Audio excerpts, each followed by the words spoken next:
የዲያስፖራው ጉዳይ መነጋገሪያ ሆነ። ከውጭ ሀገር የመጣ ዲያስፖራ ነው ለገጣፎ አካባቢ ያለበት ቤት ግቢ ውስጥ ሌሊት ላይ በሩ በኃይል ተንኳኳ። ከእንቅልፋቸው ተነስተው ወደ በሩ በመጠጋት ማን ነው ሲሉ ይጠይቃሉ። ዲያስፖራው ከውጭ ሆነው ያንኳኩት ሰዎችም ከፌዴራል ፖሊስ ነው የመጣ ነው፣ የፍርድ ቤት ማዘዣም ይዘናል፣ በሩን በአስቸኳይ ክፈቱ ሲሉም በቁጣ ትዕዛዝ ያስተላልፋሉ።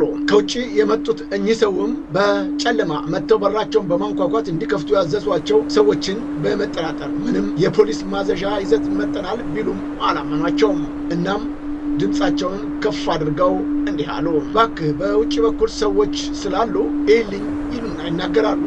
በዚህ ወቅት ነበር ማዘዣ ይዘን ነው የመጣ ነው፣ ይኸው ማዘዣውን ብለው በበር ወረቀቱን የወረወሩት ሰዎች ከበሩ ላይ በፍጥነት ይጠፋሉ። እኚሁ ግለሰብም ስላጋጠማቸው ነገር ለቲካፍ አባላት ጥንቃቄ እንዲሁም በሚል በበር ስር የተወረወረውን ወረቀት ጭምር አያይዘው መልእክቱን አጋርተውታል።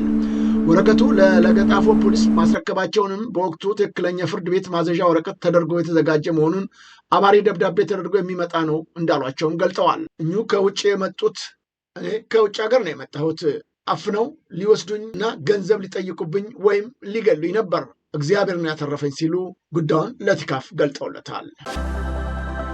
ኮኬን በቦሌ ዓለም አቀፍ አውሮፕላን ማረፊያ ሊተላለፍ ሲል በቁጥጥር ስር ዋለ። 4.8 ኪሎ ግራም ኮኬን ነው በቦሌ ዓለም አቀፍ አውሮፕላን ማረፊያ ሊተላለፍ ሲል በቁጥጥር ስር መዋሉን የብሔራዊ መረጃና ደህንነት አገልግሎት ያሳወቀው።